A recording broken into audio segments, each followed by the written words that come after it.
Everyone, আমাদের পিকুরানি নতুন শোবার জায়গা খুঁজে পেয়েছি।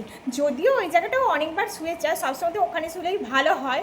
তো নতুন জায়গাটা দেখাচ্ছি তোমাদের। ওই জায়গাটা খুব ফেভারিট, প্রিয়, একদম শুলে ওর ঘুম এসেই যায়। পিকু, তুই একটা বড় মেয়ে, তুই আমার কোলে এসেছিস বসতে। আজ বুড়ি মেয়ে, 3 ছেলের মা। এ বাবা পিকু, দাদা দাদা গা চাপতে ব্যথা পিকু। ওর কি গাঁট কাটবে তো কি করবে? ও যখন কোলে বসে আছে, ও এখন গা পা চেটে ঘুম হবে কোলে, ওই জন্যই তো গাটা চাটছে। পিকু পিকু দাদা, পিকু পিকু দাদা, চোখ বন্ধ, চোখ বন্ধ। তোর কি ব্যাপার? ঘুম আগে। আমাকে ছাড়তে হবে না, আমাকে ছাড়তে হবে না।